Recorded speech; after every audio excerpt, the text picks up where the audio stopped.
seja bem-vindo a mais um vídeo do canal. Vamos conversar sobre Cristianismo Puro e Simples, do C.S. Lewis. É o primeiro livro do Lewis que a gente vai ver aqui no canal. E eu gostei demais da escrita dele, também é o primeiro livro do Lewis que eu li, tá? Apesar de já ter outros na minha lista, como A Abolição do Homem, Cartas de um Diabo Seu Aprendiz, acho que são bons livros pra gente colocar na nossa lista do C.S. Lewis. O Lewis é um autor maravilhoso, ele é um gigante intelectual, como diz na apresentação dele aqui no início do livro.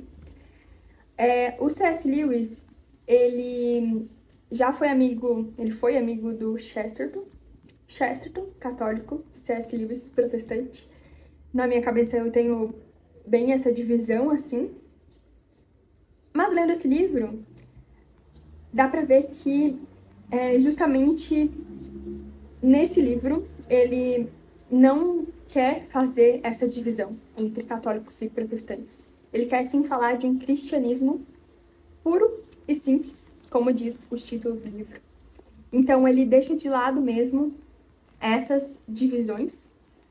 Apesar então de ele ser protestante e ele não abordar alguns temas polêmicos entre católicos e protestantes no livro, ele traz uma perspectiva incrível sobre o cristianismo, trazendo aqui, logo nos primeiros capítulos, sobre a lei moral, que é um assunto que eu acho muito interessante, que eu quero aprender mais, e que eu pude aprender um pouco aqui com o Lewis. Ele chama de lei da natureza humana, e faz uma apresentação incrível aqui nos primeiros capítulos, e a gente vai conversar aqui nesse vídeo, tá? Então fica aí comigo, que eu vou desenvolver mais essas ideias do Lewis aqui. Estamos apenas introduzindo aqui o vídeo. A lei da natureza humana, daí ele fala sobre algumas objeções, a realidade da lei, o que está por trás da lei, temos motivos para nos sentir incomodados. Então, esse livro 1 é o certo e o errado como indícios para a compreensão do sentido do universo. E, veja, ele fala sobre algumas objeções. A escrita do Lewis é muito legal, é muito boa. Eu achei semelhante até com aquele livro Aristóteles para Todos, do Mortimer Adler. É uma escrita que ela traz muitos exemplos, é uma escrita que ela te conduz dentro do raciocínio, e eu acho isso muito legal.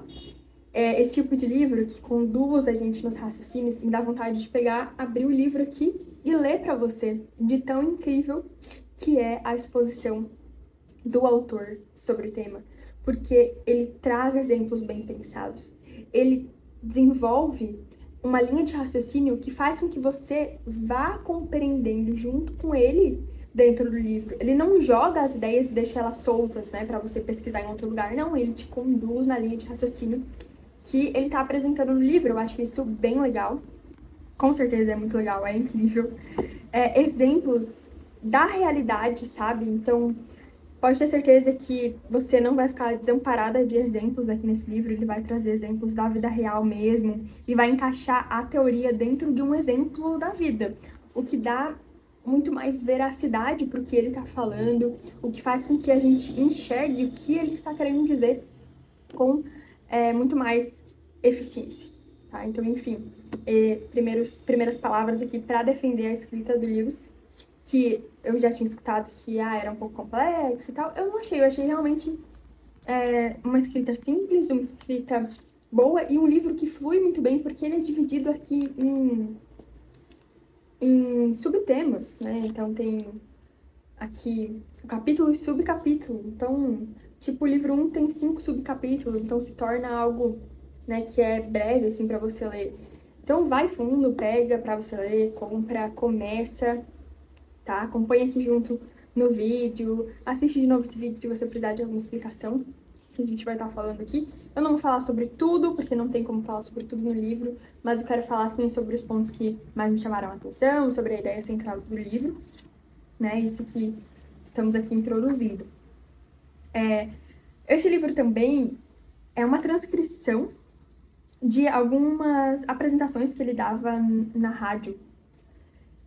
E por isso também tem esse tom que é fácil de ler, assim, que é mais coloquial, que tem esses exemplos. Então é uma transcrição mesmo de palestras dele no rádio, enfim.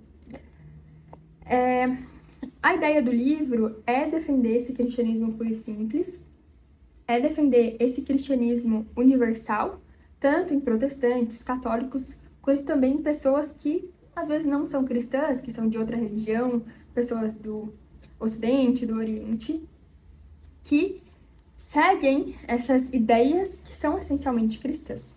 Isso é bem interessante, porque em todo momento ele se coloca como essa pessoa que não está a favor de distinções e essas brigas relacionadas a essas divisões dentro do cristianismo. Ele fala, não é isso que vai nos ajudar aqui nesse livro. Esse livro é a porta de entrada para o cristianismo, ele até faz uma comparação. Esse livro, tudo que eu vou apresentar aqui é o saguão do cristianismo, né? É aquele lugar comum ali que você entra e depois você pode escolher por quais portas você vai entrar.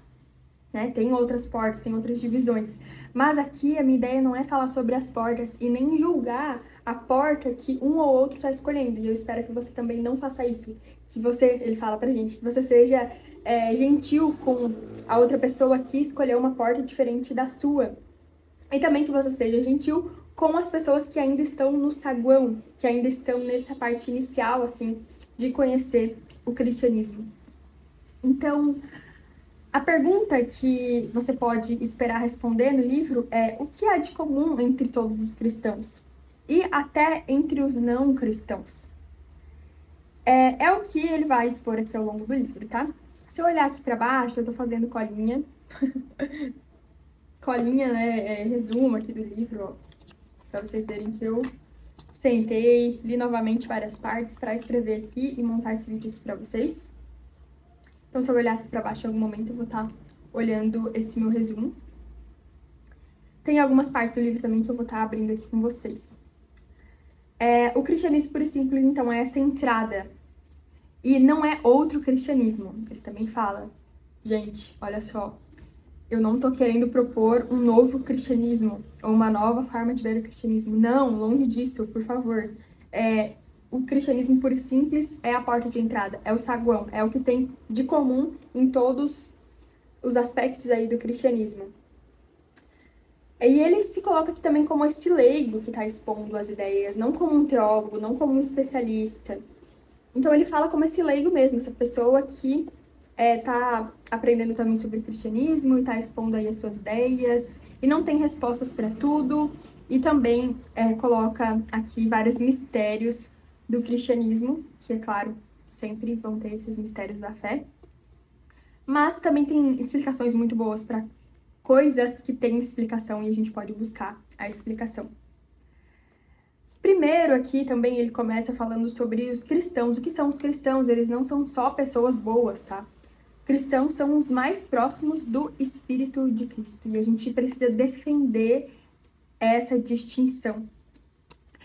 Porque a palavra bom já tá no nosso senso comum e já tem ideias aí pré-concebidas sobre o bom. E o cristão, ele não é só simplesmente essa pessoa boa, mas é essa pessoa que está mais próximo de Cristo. Aqui, a lei da natureza humana foi um capítulo bem interessante, que mais me chamou a atenção e que eu já tinha escutado falar. A Débora do Labocosa, eu gosto muito, tá? Segui no canal dela. Já falando que ela se arrependeu de não ter lido esse livro antes, porque ele responde muitas perguntas que ela tinha de uma forma bem simples. E um desses pontos é essa questão da lei natural, que é um assunto bem complexo, que é um assunto que você encontra, por exemplo, no meio do direito, na filosofia política. E aqui a gente tem, na primeira parte, né, se você pegar esse livro aqui e ler só o livro 1, você vai ter uma explicação muito boa sobre a lei da natureza humana. Então, indico também você fazer isso, caso você não queira ler o livro do início ao fim, logo de começo, mas ler esse livro 1, que é um tema bem útil, assim, bem interessante pra gente. Então, falando sobre a lei. As pessoas, elas dizem o tempo todo o que é certo e o que é errado.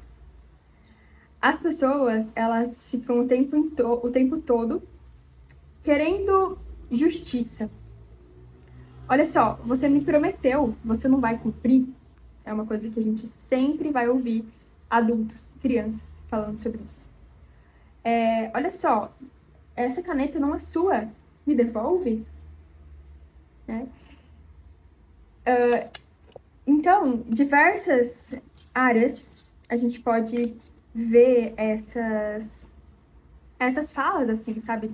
Desse senso de justiça mesmo do ser humano. Você não pode fazer isso. Olha só, isso daqui é certo, isso daqui é errado. Por que que é errado eu pegar algo que é seu pra mim? Eu vou pegar o seu celular pra mim. Não, Evelyn, isso tá errado se eu fizer isso. Alguém vai me dizer. Todos, então, estamos aí o tempo inteiro tendo esse senso de justiça, esse senso do que é certo e errado. E existe um acordo sobre o que é certo e o que é errado. Se eu e você vimos uma pessoa roubando algo, nós dois vamos entrar em um consenso de que isso é errado. Se estamos em um grupo de amigos e percebemos que um prometeu algo e não cumpriu, todos vamos... Caminhão buzinando.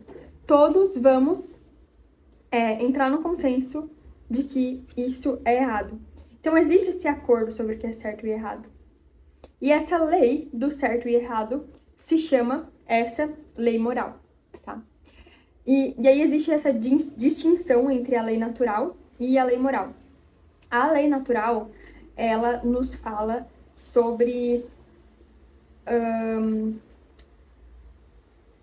coisas que são de uma determinada forma agora, né? E que se repetiram no passado e hoje são dessa forma. Então, por exemplo, se eu largar meu caderno, ele vai cair. Todo mundo sabe disso, isso é uma lei natural que se repete por muito tempo e que agora se manifesta dessa forma. Essa é uma lei natural, a lei da gravidade, por exemplo. A lei moral já é algo que nos fala como algo deveria ser. O ser humano, então, ele deveria ser justo, mas muitas vezes ele não é. O ser humano deveria ser bom e muitas vezes ele não é. O ser humano deveria ser perfeito, deveria acertar e muitas vezes ele não é. Então, a lei moral nos fala sobre o que deveria ser. Então, existe essa distinção entre a lei natural e a lei moral, ou a lei da natureza humana, como C.S. Lewis fala aqui pra gente. E aí, vão argumentar assim, não existe certo e errado. Só que isso só funciona na teoria. Uma pessoa que fala que não existe certo e errado, com certeza ela não vive dessa forma. Se uma pessoa diz que não existe certo e errado, eu posso chegar lá e roubar o celular dela.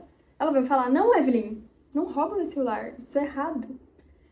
Então, na prática, isso não se concretiza. Ela sempre vai buscar essa justiça, né? Mesmo que às vezes ela fale isso pra mim, mas quando acontece com ela logo já expõe de que sim, existe o certo e errado. Porque existem coisas que ela não tolera, né? Se eu der um tapa nela, ela com certeza vai agir como se existisse sim o certo e errado. Então existe essa diferença do que as pessoas falam e como elas se comportam. Na prática, todos nós nos comportamos de acordo com esse certo e errado. Existe esse certo e errado. Tá? Então, falas como não é justo, não pode, sempre estão no nosso meio, tanto desde criancinhas até adultos. Tá? Então, nós sabemos o que é certo, nós não cumprimos e nós justificamos esse nosso erro. Por que a gente está sempre justificando o nosso erro? Porque existe algo certo. Senão a gente não ficava se justificando a todo momento. E claro, vão surgir algumas objeções. Ai, mas isso é a natureza. Não, a natureza, ela é essencialmente instintiva. A ciência ela nos mostra ali fatos. Mas o que nos diz que esse fato que a ciência nos deu é certo e errado? É algo fora da ciência. É algo fora da natureza. Aí vão argumentar, é uma simples convenção social. Não é também uma simples convenção social, porque existem convenções sociais que eram legais, né? Então, tiranias que estavam dentro da lei, mas que todos nós conseguimos vislumbrar de que está errado. Né? Por que você pode falar que uma tirania é errado? Porque você tem essa noção de certo e errado que não é uma simples convenção social. Está além, está acima. Então, aqui a gente começa a observar que essa lei moral, ela está acima, né? Acima da natureza, acima da ciência e acima de uma simples convenção. Aí aqui eu anotei a página 40, 41 e 42.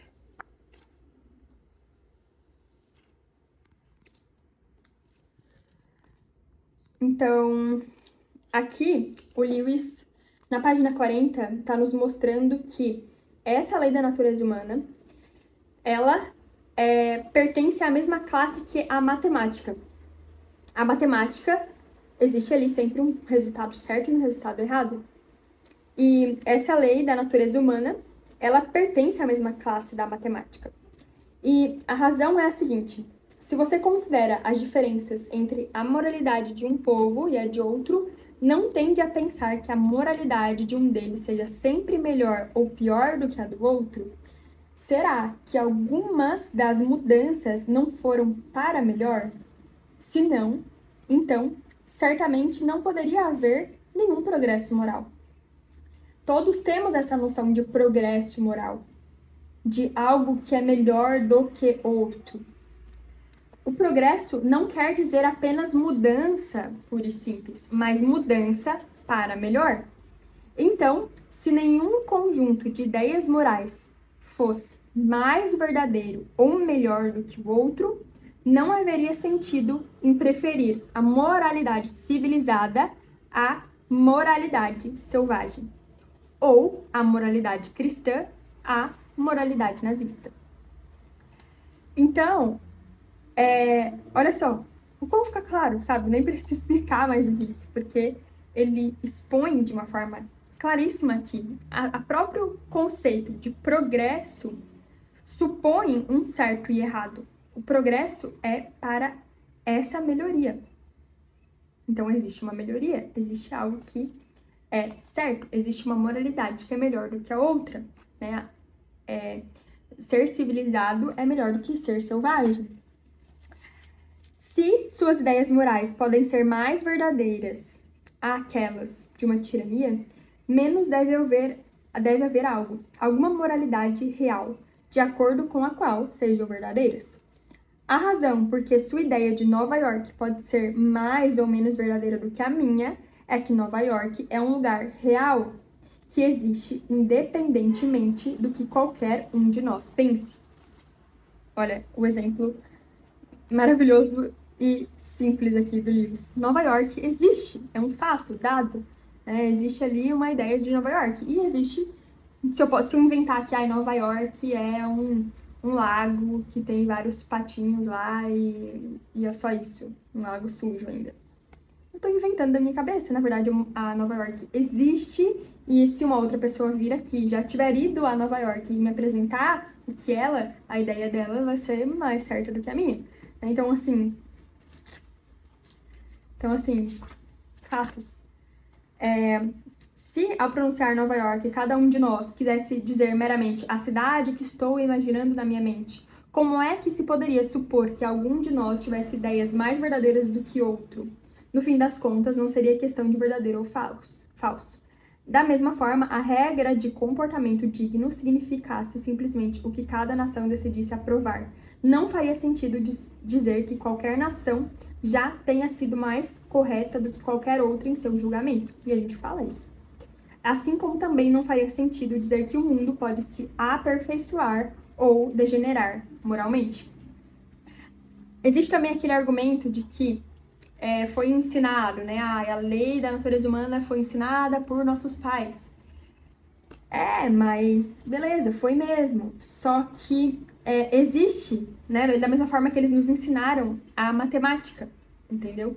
Não foi algo inventado, né? Mas sim algo que existe, essa regra de comportamento humano digno.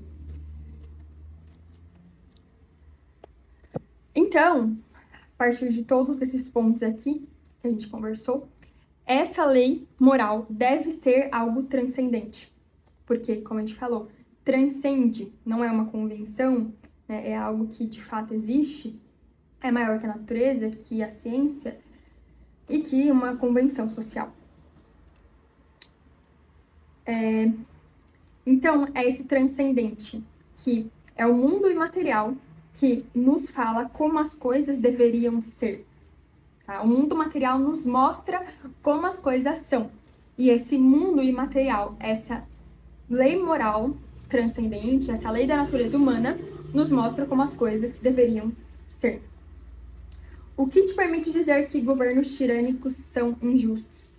Não é uma convenção social, não é algo da natureza, não é a ciência, mas é algo que transcende. O cristianismo supõe essa lei e surge só com ela. Vamos ver aqui na página 63. Se você tiver o livro, né, já acompanha aí comigo. Página 63. O cristianismo diz às pessoas que devem se arrepender e lhes promete perdão. Por isso, ele não tem nada a dizer, até onde sei, aquelas pessoas que acham que não têm do que se arrepender e que não sentem que precisam de perdão. O cristianismo vem justamente para essas pessoas que identificam: existe uma lei moral e eu transgrido, eu não cumpro com ela. Tá? E aqui é mágico como tudo se encaixa, sabe? A necessidade de humildade, a necessidade de arrependimento, porque existe essa lei da natureza humana que é transcendente e que aqui a gente já começa a ver mesmo, é de Deus, é transcendente, está acima. Somente depois que você percebe que existe uma lei moral real e um poder por trás dessa lei, qual é o poder por trás dessa lei? É de fato Deus, e se dá conta de que violou tal lei e cometeu alguns erros contra esse poder. É só depois de tudo isso, e nenhum instante antes disso, que o cristianismo começa a falar a sua língua.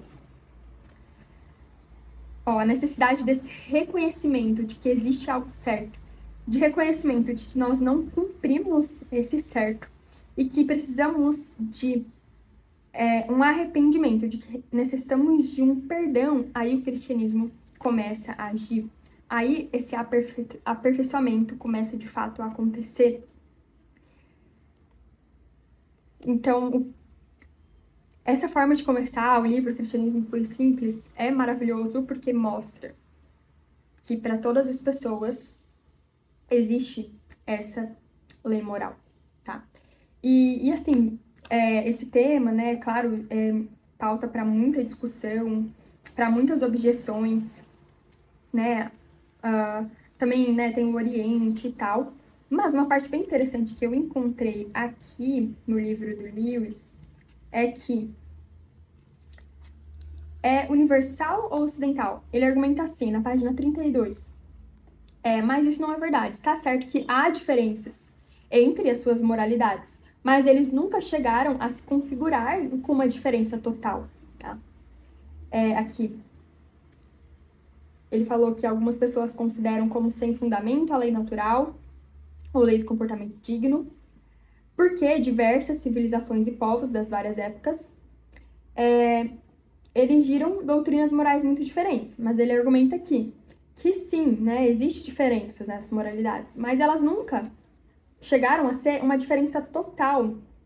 Se alguém se desse o trabalho de comparar os ensinamento moral dos antigos egípcios, dos babilônios, dos hindus, dos chineses, dos gregos e dos romanos, ficaria de fato impressionado com a semelhança que tem entre si e também em relação ao nosso ensinamento moral. Aí, algumas das evidências disso estão reunidas em um apêndice de outro livro meu, chamado A Abolição do Homem. Tá, vamos ver se eu encontro aqui, eu tô sem o livro aqui, mas é uma das minhas próximas leituras, e aí eu vou trazer aqui no canal, e eu vejo que qual é esse apêndice que ele está falando. Mas isso daqui nos deixa essa pergunta e também responde um pouco dessa objeção de acordo com o que C.S. Lewis está falando aqui pra gente, tá? Então, nessa página 32. E aí, a beleza do cristianismo começa a ficar ainda mais clara quando a gente tem todas essas ideias em mente. Respostas muito boas, o Lewis dá pra gente também aqui na página 80 e 81. Tá? Então, os cristãos acreditam que o poder do mal se tornou o príncipe do mundo no presente. É claro que isso gera problemas. Esse estado das coisas está ou não de acordo com a vontade de Deus? Esse problema que, se eu não me engano, chama a teodiceia divina. Deus é bom, então por que ele permite o mal? E essa resposta a gente tem aqui nesse capítulo 3, tá? Se estiver, você dirá que ele é um Deus estranho. E se não estiver, como é que alguma coisa pode acontecer contrária à vontade de um ser dotado de poder absoluto? Olha, ele nos traz aqui as perguntas, sabe? Ele mesmo questiona o que ele tá falando. E isso é maravilhoso. Esse livro aqui é um livro pra gente ler novamente, pra gente processar essas ideias, pra gente entender mesmo o que ele tá falando e conseguir, às vezes, conversar com alguém que tenha esses mesmos questionamentos. E ajudar essa pessoa a entender ainda mais o cristianismo. Então, todo o livro são argumentos aqui para que você entre no cristianismo. Né, que você aceite, que você viva mais intensamente o cristianismo. Então, um verdadeiro convite para isso. E muitas vezes ele fala assim, olha só, se isso que eu acabei de falar não serviu para você ter ainda mais fé no cristianismo, então esquece, sabe? Procura uma outra forma, né? Procura uma outra coisa para que você acredite de fato, sabe? Em algumas partes ele fala isso. Eu acho isso bem interessante. Mas qualquer um que tenha sido investido de autoridade sabe como uma coisa pode, de algum modo, estar de acordo com a sua vontade e de outro modo não. Pode ser bem sensato para uma mãe dizer aos seus filhos: eu me recuso a mandá-los arrumar seu quarto de brinquedos todas as noites. Vocês terão de aprender a mantê-lo em ordem sozinhos. Então, numa determinada noite, ela entra e encontra espalhados pelo quarto o ursinho de pelúcia, as canetinhas e o livro de gramática. Isso vai contra a vontade dela, pois ela preferia que as crianças fossem organizadas. Mas, por outro lado, foi a vontade dela que deixou as crianças livres para serem desorganizadas. Olha só o exemplo da vida real.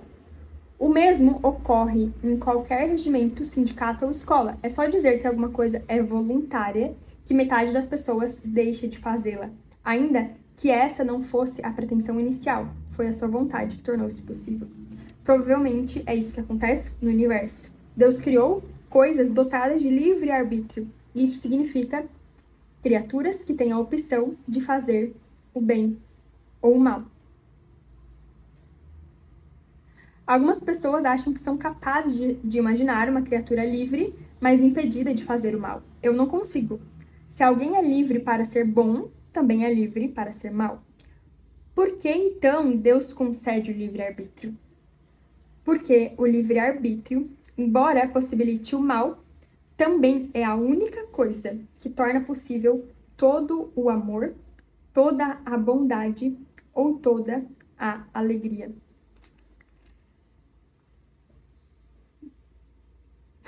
Sem palavras, porque esse capítulo esclarece um questionamento que muitas pessoas colocam para não acreditar em Deus, que muitas pessoas colocam como impeditivo para não serem cristãs. Né? Tem uma pessoa que eu conheço que, inclusive, usou esse argumento.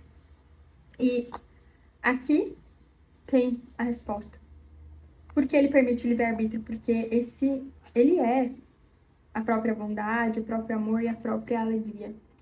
E ele tem essa vontade, assim como uma mãe fala, ó, filho, eu não vou deixar você, não vou ficar mandando todos os dias você arrumar o seu quarto, você arruma o seu quarto. O filho tem essa livre vontade de arrumar ou não o quarto, de acordo com o que a mãe pediu. Então, uma vontade de ser uma boa mãe, de não ser essa mãe tirana que obriga o filho a arrumar o quarto todos os dias, fez com que o filho não arrumasse o quarto. E da mesma forma, tem isso, né, que acontece no universo, que Deus, de fato, ele é a própria bondade. E justamente por isso, ele nos permite ter esse livre-arbítrio. Então, é uma resposta do próprio amor. Na página 86, tem uma parte bem interessante sobre Jesus, que muita gente usa, e tá nesse livro, Cristianismo Puro e Simples, de que o Lewis falou, olha só, Jesus, ou ele é o próprio Deus, ou ele é um louco, um lunático. E aí, eu acredito que ele é o próprio Deus, né? Não vejo ele como um louco, analisando os fatos, olhando de fato para quem Jesus foi, lendo a Bíblia. Estou pronto para aceitar a Jesus como um grande mestre da moral, mas não aceito a sua reivindicação de ser Deus. Algumas pessoas podem falar isso, né? Mas, de duas uma, ou ele seria um lunático, do nível de alguém que afirmasse ser um ovo frito, ou então seria o diabo em pessoa. Faça a sua escolha, ou este homem era e é o Filho de Deus, ou então um louco ou algo pior. Você pode descartá-lo como sendo um tolo, ou pode cuspir nele e matá-lo como a um demônio. Ou então poderá cair de joelhos a seus pés e chamá-lo de Senhor e Deus. Mas não me venha com essa conversa mole de ele ter sido um grande mestre da moral, pois ele não nos deu essa alternativa e nem tinha essa pretensão. Então, se você falar que ele é um grande mestre da moral, como assim se ele afirmou que era Deus? Então, ou você acredita nele, ou você descarta completamente tudo o que ele disse. E é bem legal isso também, né? Essa página 36 é uma parte famosa, eu até anotei aqui no meu resumo, parte famosa, porque essa citação sempre fala como C.S. Lewis dizia, ou Jesus, ele de fato é Deus, ou não, entendeu? E a gente entra aqui na parte de O Penitente Perfeito, que é uma apresentação aqui de quem foi Jesus e sobre a crucificação, também muito bonita, e que faz total sentido ligado a essa parte da lei da natureza humana. O homem caído, o ser humano caído é um rebelde, tá? Então, o ser humano não é só, né, alguém que poderia fazer o bem e não faz. Ele não é só um ser mau, ele é de fato um rebelde que quis se desvencilhar de Deus, que quis se separar e quis ser o seu próprio Deus, né? Tanto é que o maior pecado é o orgulho, de fato, por querer ser o próprio Deus.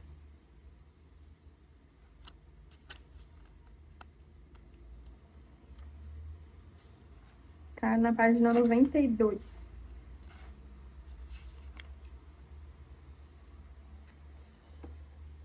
Então, o homem caído é um rebelde que quer pertencer a si mesmo. E ele precisa abandonar suas armas. Ele tá sempre lutando, ele tá sempre não aceitando a realidade, ele tá querendo as coisas da sua própria maneira. Ele não está de acordo com a vontade de Deus, ele quer a sua própria vontade. O ser humano, ele conflita com a realidade, sabe? Por isso que... Até anotei uma frase incrível aqui do próprio livro sobre o mistério da fé. Fica aí comigo que eu não vou falar agora. Acorda, ó, se você tá aí vendo o vídeo, já tá quase dormindo, tá cansado. Eu também estou falando aqui um monte, mas o assunto é importante. Segura na minha mão e vamos aqui continuar conversando. E assim, o ser humano, por ser esse rebelde, que tem as próprias armas e que luta contra a realidade, contra a vontade de Deus, ele é esse ser que tem a maldade, que conhece a lei e não a cumpre, não a consegue cumprir. Assim como ele não consegue cumprir a lei, ele também não consegue se arrepender verdadeiramente. Ele não é capaz de assumir a culpa. Ele não tem humildade suficiente. Ele não tem perfeição suficiente para assumir a culpa, para ser humilde, perfeitamente humilde. E aí que entra o penitente perfeito. Quem é esse penitente perfeito? próprio Cristo, o próprio Deus. Então, o ser humano não se arrepende perfeitamente, pois ele não é bom. Precisamos, então, de alguém que se arrependa perfeitamente, que seja perfeitamente bom, que seja perfeitamente capaz de assumir a culpa. O ser humano não é perfeitamente capaz de assumir a culpa. Só quem consegue, só quem é perfeito a esse ponto de se arrepender, de assumir a culpa completamente, perfeitamente, é o próprio Deus. E por isso ele vem morrer por nós, ele vem assumir essa culpa. Ele vem ser o penitente perfeito. Ele vem pagar pelos pecados e reconciliar o ser humano com Deus. E eis aí um verdadeiro paradoxo. Só uma pessoa má precisa de arrependimento. Mas só uma pessoa boa consegue arrepender-se perfeitamente. Quanto pior você for, mais precisará arrepender-se e menos conseguirá fazê-lo. A única pessoa que conseguiria fazê-lo com perfeição seria alguém perfeito. E esse alguém não precisaria, de modo nenhum, fazê-lo. Pessoas más não se arrependem. Nós precisamos da condução do bem, de Deus perfeito. Necessitamos da ajuda de Deus para fazer algo que Ele mesmo, por sua própria natureza, nunca faz. Necessitamos da sua ajuda, da ajuda de Deus para fazer algo que Ele mesmo, por sua própria natureza, nunca faz, que é o quê? Entregar-se, sofrer, submeter-se e morrer. Ele pagou dessa forma, por quê? Porque a gente não ia conseguir fazer isso. Não há absolutamente nada na natureza de Deus que corresponda a esse processo, de modo que necessitamos agora, mais do que nunca, da condução de Deus pelo único caminho que Ele, por sua própria natureza, nunca percorreu. Deus só pode compartilhar conosco o que Ele tem, e aquelas coisas não estão presentes em sua natureza. Tá? Então, Deus se tornou homem. Ele se tornou... Suponha que a nossa natureza humana é capaz de sofrer e morrer, tivesse sido amalgada com a natureza de Deus em uma pessoa. Então, essa pessoa poderia nos ajudar. Ele poderia renunciar sua vontade, sofrer e morrer, porque seria humano. Então, a renúncia da vontade está diretamente relacionada ao Cristo. Esse sofrer e esse morrer, que é o que nós precisaríamos fazer. Ele fez por nós. E poderia fazê-lo de forma perfeita, porque seria Deus. Você e eu só podemos passar por esse processo se Deus o realiza em nós. Mas Deus só poderia fazê-lo tornando-se Ele mesmo um homem. Então, por isso o Cristo, por isso a morte de cruz, tá? E é claro, existem os mistérios da fé, nem tudo a gente consegue explicar, mas existem várias coisas que a gente consegue explicar, e quando a gente consegue, isso é lindo. Eu fico muito animada aqui falando, porque é muito lindo você ver e você ter a explicação, né, um pouco racional para isso, para algo que é um mistério da fé. Claro que a gente nunca vai conseguir entender tudo, mas o que a gente consegue entender, que vai atrás para entender, e quando a gente consegue é muito bom, porque a gente, né, se aproxima aí da verdade, a gente toca na verdade. E aí existem os mistérios da fé. E aí Cristo também tem aqui um outro capítulo que eu achei muito bom, mas eu não vou conseguir falar muito sobre, é o capítulo Vamos Fazer de Conta, que é na página 241. Que é como se, de fato, né, a gente se aproxima de Deus fazendo de conta que nós somos Jesus, que nós somos esse ser perfeito. Tá? Vamos fazer de conta aqui no capítulo 7. Tá? Então, até o Pai Nosso, você vê agora o que essas palavras significam. Elas significam que você está francamente assumindo o papel de um filho de Deus. Para ser mais direto, você está se vestindo de Cristo. E se quiser colocá-lo em outras palavras, você está fazendo de conta. Porque é claro que no momento em que você se conscientiza do que as palavras significam, se dá conta de que não é filho de Deus. Você não é um ser como o Filho de Deus, cuja vontade e cujo interesse estão em harmonia com os do Pai. Você é um emaranhado de medos egocêntricos, de esperanças, de ganâncias, de invejas e de presunção fadado à morte. Sendo assim, de certa forma, esse vestir-se de Cristo é um tremendo atrevimento. O mais estranho, entretanto, é que ele nos mandou fazer isso. Então, o mais estranho é que o próprio Deus pede para que a gente faça de conta que somos o Cristo e que somos filhos de Deus. Então, isso é muito legal. Isso é muito bonito aqui.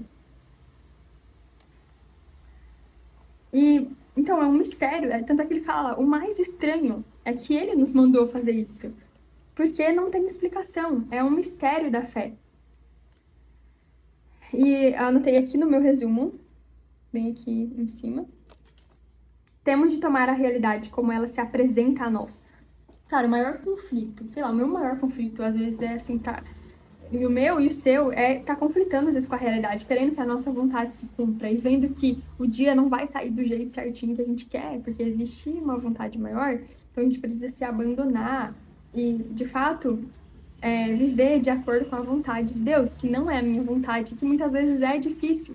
E também ali, o cristianismo é fácil ou difícil?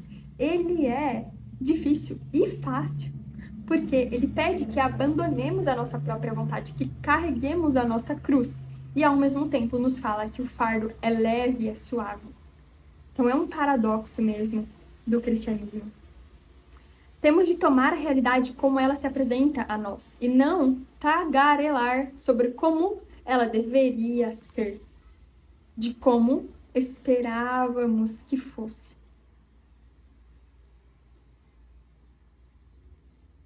Esse deveria ser, quem fala é Jesus. Quem fala é Deus, que fala deveria ser, né? Lá no início a gente falou sobre a lei moral, exatamente isso. A lei moral é sobre o que deveria ser. Então, o que deveria ser, não sou eu que falo. Mas já está dado. É matemática. Isso me fez refletir agora, nesse momento. A felicidade e a vida de Cristo em nós vem por meio do batismo, da fé, da comunhão e da imitação de Cristo. Também é esse mistério da fé. Quando a gente comunga, né, o corpo de Cristo, nós nos tornamos mais parecidos com Cristo de uma forma misteriosa. Então, a Eucaristia tem que ser assim o centro da nossa vida, essa imitação de Cristo mesmo. E aí tem várias apresentações aqui sobre o que é ser cristão, o que é ser bom, o que é ser uma nova criatura. E o Lewis tenta passar um pouquinho pra gente sobre como é a visão de Deus. A visão de Deus, ela considera a intenção e as circunstâncias. Por isso que é muito complicado você julgar uma outra pessoa, porque Deus, ele considera a intenção e as circunstâncias. E as circunstâncias está a família que a gente veio, a vida que a gente teve, as oportunidades que a gente teve, né? Então, é diferente, sabe? Você ter muita oportunidade e você dizer não para Jesus e você não ter nenhuma oportunidade e às vezes você realmente não conheceu, né? Você não teve a oportunidade. Ou você tem muita oportunidade, você diz sim para Jesus e você não tem oportunidade, mas você busca, você luta, você vai atrás. Entende? Deus considera todas essas nuances, todas essas circunstâncias, coisas que a gente não vê. A intenção do coração também, ó, você tá sendo cristão o quê? Só para as pessoas estiverem bem, né? Ou só da boca para fora, ou de fato as suas ações estão relacionadas a isso. De fato você tem essa vontade de ser como Cristo e esse amor a Deus. Qual é a sua intenção, sabe? Me lembra muito também da Pequena Lia de Santa Teresinha, né? A teologia da caridade, que a gente já falou aqui também em um outro vídeo. Então, tudo isso é considerado por Deus. Um pouquinho dessa visão de Deus é muito mais complexa, tá? E o maior pecado é o orgulho. E o orgulho, ele também tá, muitas vezes, quando você julga outra pessoa, quando você se acha melhor do que o outro, quando você acha que você não tem, né, nada mais para melhorar, né? E eu achei interessante essa questão de que o maior pecado é o orgulho. Quero fazer um estudo aí sobre o que é orgulho, vaidade, né? Fazer essas diferenciações, assim, né? Mas tá tudo bem conectado, né? Esse orgulho, essa vontade de ser maior, de julgar o outro. Esse é o pecado, né? Foi o pecado original ali de Adão e Eva, que de fato queriam ser Deus. Esse fruto proibido justamente era isso, querer ser como Deus, querer ser maior do que Deus. A pessoa humilde, ela nem pensa em si mesma. o Lewis mostra que pra gente fala, a pessoa humilde, ela nem tá pensando em si, né? Ela tá pensando no outro. Ela tá sendo uma pessoa caridosa. Por fim, aqui o cristianismo é fácil e difícil. Na página 252, foi exatamente aquilo que eu falei, ó. Ele diz, tome a sua cruz, em outras palavras. É como se ser espancado até a morte num campo de concentração.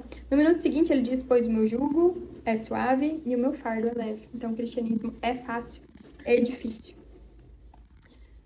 Todos os seus desejos, suas esperanças para o dia, tomam a sua mente de assalto, como animais selvagens. E a sua primeira tarefa cotidiana consiste em simplesmente empurrá-los todos de lado, dando ouvidos àquela outra voz, pressupondo aquele outro ponto de vista e deixando aquela outra vida mais ampla, forte e calma fluir. E a vida segue dia após dia com a gente se distanciando de todas as gritarias e aflições que nos invadem com a força de um vendaval. Isso daqui, sabe, é tipo um recado pra mim, por isso que eu botei aqui. Porque, tipo, logo no começo do dia, a nossa mente já vem, sabe? É bizarro, eu acordo e a mente já vem com um monte de sugestão do que fazer no dia. Só que o meu dia sai totalmente diferente do planejado, e isso às vezes causa um incômodo, um desconforto muito grande. Mas é de fato isso que Deus quer, que a gente abandone a nossa própria vontade, sabe? E aí no começo só conseguimos fazer isso por alguns instantes, mas a partir desses momentos, um novo tipo de vida estará se alastrando por todo o nosso corpo, porque agora estamos deixando que ele trabalhe em nós, nas áreas certas.